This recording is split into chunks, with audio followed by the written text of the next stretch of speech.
Sarah from Might Start Reading, and I'm going to share some fun, simple, and effective phonics ideas you can use with your child right away at home. Most of these tips will be geared towards early readers just learning letter sounds or phonics patterns.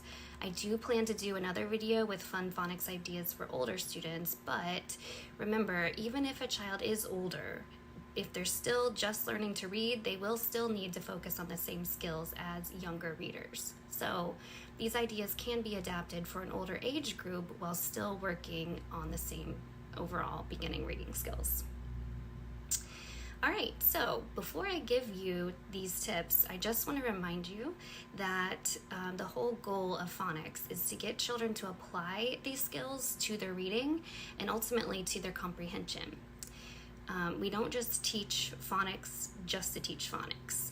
The end goal is always going to be accurate and fluent reading, which ideally positively impacts their comprehension in the future.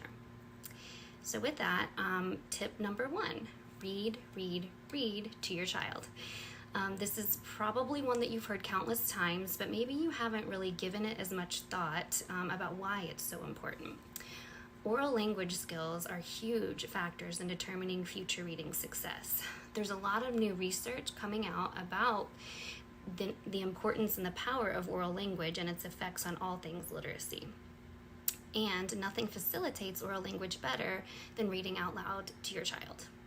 It's actually even more effective than just talking with your child, because when your child is reading books, they encounter so many new and interesting words that we don't usually use in conversations alone.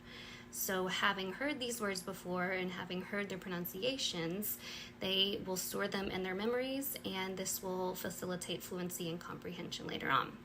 So read, read, read. Also, if you do have an early reader, look for rhyming books such as Dr. Seuss. Not only are they fun and entertaining, but the exposure to rhyming words helps your child learn to listen for similar sounds within words, which helps to support phonemic awareness. If you haven't heard that term before, phonemic awareness is kind of just a fancy term for being able to hear the sounds within words, and it's a huge, very important precursor to reading. Without having phonemic awareness, phonics is not likely to stick. So I will be doing a separate video on phonemic awareness because there's just too much to it to include in this video today. All right, so tip number 2 for fun activities is to use a poppet. I'm sure you guys have these lying around your house. We have them all over our house, big ones and small ones. But using a poppet is helpful to help your child segment and spell words. So you could give your child a word such as cat, have them say the word cat, and then segment the sounds on the poppet. So k, a, t. This helps them to break down the sounds, sound segmentation, which helps them make the connection between the letter and the sound when spelling. You could even take this a step further and have them write down the word as they say it on a whiteboard or a magnet doodle to make it more fun, or just old-fashioned pencil and paper.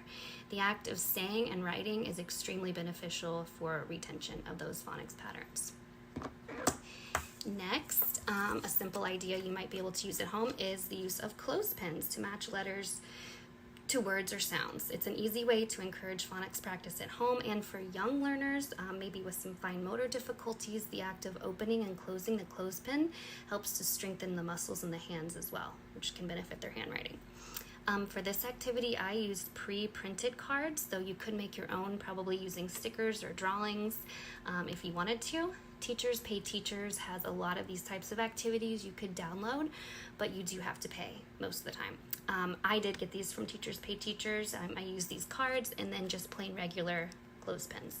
So your child can clip the clothespin on the picture that starts with the indicated letter sounds. So C, K, right? Cat or dog, it's gonna be K, cat. Just clip the clothespin on there. It helps to draw their attention to the first sound and the word on the picture, and then associate that sound with the letter, which is a critical skill for early readers. All right, so tip 3 is to use tactile reinforcement such as sandpaper, rice, beads, or textured glittered paper. This is textured glitter paper to practice writing letters, sounds, or words. So if your child is having difficulty remembering a particular letter or a spelling pattern, you can use the sandpaper or the rice or the glitter paper to reinforce it. Basically what you would do is you would, if you're going to use the glitter paper, you could have the letter already written on it, and it involves multi-sensory strategies which will help the patterns stick in their brains better with repeated practice. So when you're doing this, it's best for them to use 2 fingers when tracing because it creates more of a sensation and feedback in their brain. It's also best to trace it at least 3 times per letter sound pattern while saying the letter name and the sound. A, apple, ah, A, apple, ah. So think of it like motor memory. You're creating memory traces in the brain with each practice, which is going to help with retention and transference to reading and spelling. So those were just some 3 quick and easy tips that you could use starting today if you would like. If you found that helpful, please let me know. Let me know if you've tried any of these activities. How did it go? Let me know. If you have any questions, don't hesitate to reach out, and I look forward to answering any of your questions, and look out for more videos.